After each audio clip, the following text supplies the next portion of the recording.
Yo dan halo lur, kembali again dan welcome back lagi di channel Aslan Farm. Semoga kalian yang saat ini sedang menonton, saya doakan rezekinya hari ini bertambah dan juga disembuhkan dan dijauhkan dari segala macam penyakit dan dimudahkan segala urusan kalian ya lur ya, amin.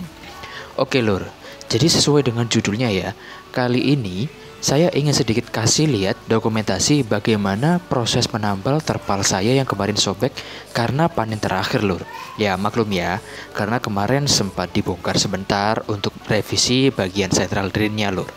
Dan hingga pada akhirnya terpal saya robek karena tekuannya lur. Tapi tenang aja lur, semua pasti ada solusinya. Oke, sebelum kita memulai menambal terpal, ada beberapa barang yang perlu disiapkan untuk menambal terpalnya lur. Di antaranya ada lem G2 pak, ada juga plester PVC, lalu gunting, dan yang terakhir terpal penambalnya lur. Ya saya sarankan sama dengan bahan antara terpal yang robek dengan terpal penambalnya lur.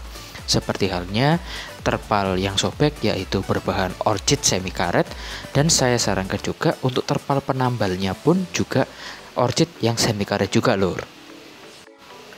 Oke, setelah semua barang siap, pastikan dulu kebersihan terpal penambal yang akan dijadikan penambalnya.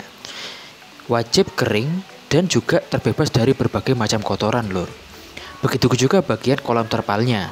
Pastikan area permukaan yang akan ditempel bersih dari debu dan juga kotoran yang menempel lur. Dan wajib juga dengan kondisi yang kering ya.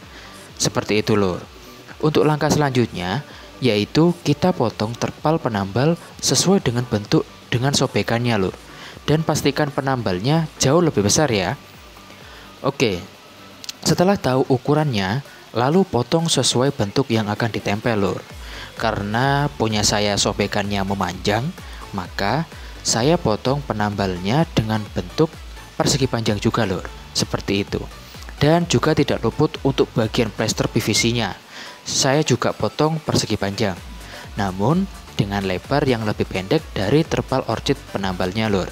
Ya gunanya sebetulnya hanya sebagai pengurang rembes aja ya lur ya.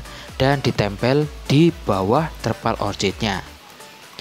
Ketika sudah diukur, lalu kita tempelkan plester PVC-nya dulu ya lur ya ke bagian yang sobek.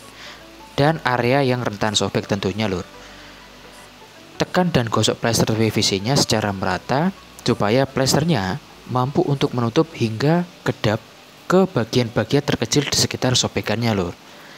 Setelah semua bagian sobekan tertutup rapi, maka langkah terakhir kita ambil potongan terpal yang penambalnya tadi dan kita lem secara perlahan-lahan menggunakan lem G yang udah kita siapkan tadi lur. Pastikan juga semua sisi bagian penambalnya sudah terlem ya. Pelan-pelan aja lur, nggak apa-apa. Yang penting semua bisa terlem dengan rapi dan juga sangat rapat. Menambal terpal di sisi dinding, apalagi hampir mendekati siku antara dasar kolam dan juga dinding kolam, itu ya lumayan gampang-gampang susah ya lur ya. Karena di sana pasti banyak sekali tekukan yang bergelombang, membuat kita yang menambal sobekan tersebut harus ekstra teliti agar tidak ada celah lubang yang masuk ke arah dalam tambalan lur.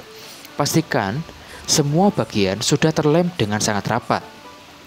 Oke, jika sudah dilem semua areanya, kita biarkan dulu tambalan tersebut minimal 6 jam. Namun, kalau saya pribadi ya mengeringkan hingga 1 kali 24 jam ya lur ya. Istilahnya buat ekstra antisipasi aja. Setelah keesokan harinya, hari kedua, tugas kita cukup mudah lur. Jadi cuma menambahkan lem ke bagian sisi-sisinya saja. Dengan tujuan agar tidak ada celah atau pori-pori tambalan yang masih terbuka. Kita hanya perlu ngelem ulang bagian sisinya lur. Pastikan semua sisinya juga terlem dengan rapat. Oke, jika sudah, biarkan lagi hingga 1 kali 24 jam lur. Lalu isi kolamnya dengan air untuk melakukan ground test ya lur ya. Dan tata, insya Allah sudah tidak ada lagi kebocoran terjadi di kolam saya lur. Cukup mudah kan ya? Dan tentunya cukup murah. Daripada beli kolam terpalnya aja bisa sampai 1,5 juta lebih. Dan menambal hanya butuh kurang lebih ya sekitar 10 ribuan lah. Dan 2 plester PVC sedikit. Ya mungkin itu ya lur ya yang bisa saya bagi di video kesempatan kali ini. Insya Allah dalam waktu dekat saya akan sharing proses masa budidaya mulai dari awal hingga akhir periode untuk sistem terbar di bawah standar ya lur ya. Dan tentu dengan size benih ukuran size daging ya lur ya, atau size jumbo. Oke, mohon maaf apabila ada salah kata dalam video ini. Silahkan ambil positifnya dan buang sisi negatifnya ya lur ya. Sehat selalu lur, sampai ketemu di video berikutnya.